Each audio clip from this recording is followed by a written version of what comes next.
Rob nagsalita na about dito sa pagti-TikTok ni Beyonce. Ano kaya yung masasabi niya, mga kalingap? So pag-uusapan po natin sa video na ito. Pero bago natin simulan yan, huwag niyo pong kakalimutang mag-subscribe. Val Santos Matubang, Kalingap Rob, at Edna Vlog, sa tanging yung lingkod, Gandang Emmy. Sa mga hindi pa po nakapag-subscribe, please subscribe and please hit the notification bell para lagi po kayong updated sa aking mga ina-upload na mga reaction video. So ito, alamin natin at panoorin po natin ano nga ba ang masasabi ni Kalingap Rob about dito. Tara, panoorin po natin ang video na ito. Sa nangyari dun sa kay Bopil at kay, ang mali po talaga dun is si Bopil. Kasi bakit niya nireaksyonan si Beyonce, di ba? Bawal reaksyonan ng masama ang beneficiary ko. So, wag na natin pagtakpan yun. Mali talaga dun si Bopil. And kahit magkaiba kami ng opinion ni Kuya Val, opinion niya yun, respeto ko yun. Opinion ko, respeto niya. Pero hindi ibig sabihin nun ay magkakontrahan kami. Siyempre, at sa bandang uli, decision pa rin ni Kuya Val ang masusunod. Pero sa opinion, malawak naman po yan na tanggap po yan ni Kuya Val. Pero ang opinion ko doon, ang mali doon is si Bopil, no?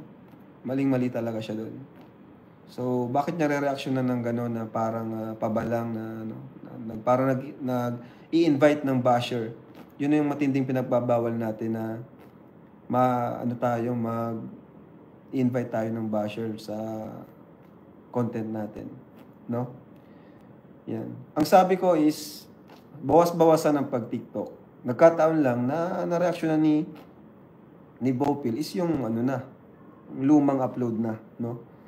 Pero kung ang na-reaction niya is yung mga bago lang, medyo may tama siya dong konti. Pero mali pa rin kasi nag-invite siya ng mga basher sa vlog sa content niya. So, yun nga, ang pakiusap ko lang naman sa mga angels natin, hindi ko naman pinagbawalan mag-TikTok. Ang sabi ko lang, bawas-bawasan yung pagti-TikTok. Okay lang sa isang linggo, makadalawa. Hindi yung araw-araw may upload sa TikTok. Kasi,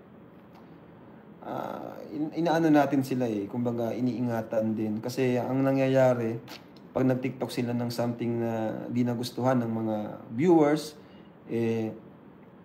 ang bashers nakaabang lang. Yung iba, may mga sinishare, mga fake page, sinishare yung TikTok na di na natin hawak. Yun ang ayok. Okay lang sana kung walang mga fake page na nag-share Okay lang sana. Kaso madaming fake page na nag-share, then ang ginagawa nung talaga naghahanap lang sila ng butas. Naghahanap lang sila ng butas. So, kaya pinagbabawalan sila magpara TikTok. Kasi pag shinare yan ng bashers, ng page ng mga basher, wala tayong magagawa dyan. No? O kaya mga fake page, ikakalat, hanggang sa ang dami na pinagpipestahan na yung TikTok ng ating beneficiary. Wala tayo, di natin control yun. Kaya sinasabihan ko sila na bawasan yung pag-TikTok. Yun lang naman, hindi ko naman pinagbabawalan talaga.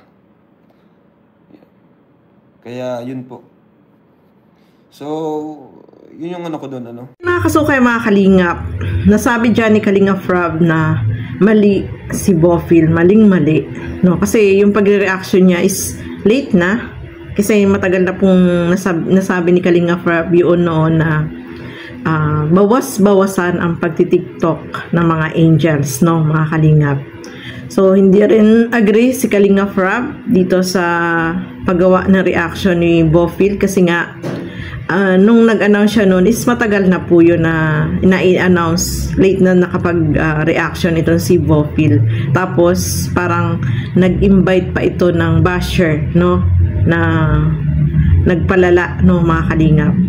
So, sabi nga ni Kalingap Rob, hindi naman niya totally pinagbawal, kundi bawas-bawasan lang yung pagti-TikTok, no, mga kalingap. Kasi para din naman to sa mga Kalingap Angels, no.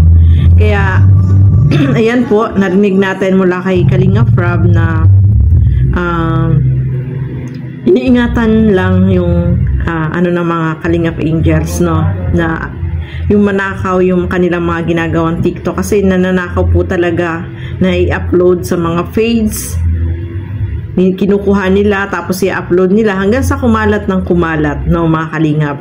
So yun ang iniiwasan. Kaya ang sabi ni Kalingap Rob, bawas-bawasan. Hindi naman niya totally sinabing wag silang mag-TikTok, no, mga kalingap.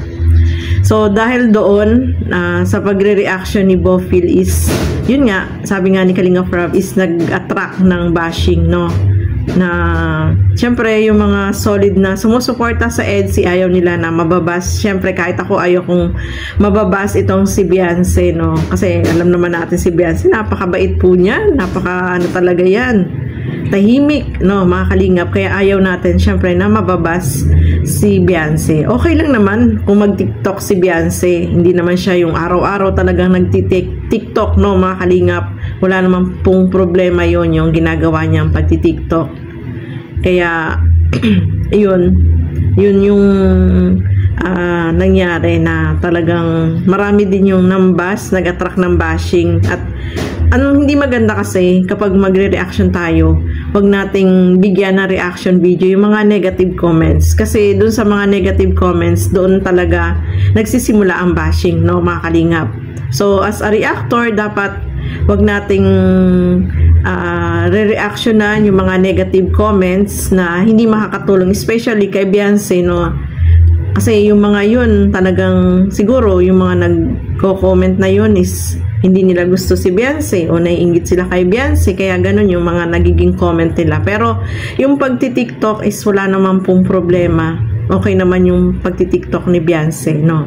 Dati nasabi ko nga sa aking last yung pagre-reaction dito sa nangyaring ganito is yung mga negative comments is wag nating i-highlights, especially kapag maggagawa tayo ng reaction video.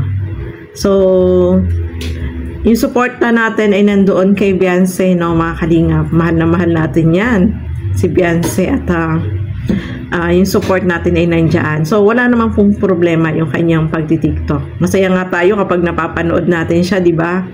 Ang hindi lang maganda yung mga kumukuha talaga at ninanakaw nila yung mga TikTok na mga angels, no.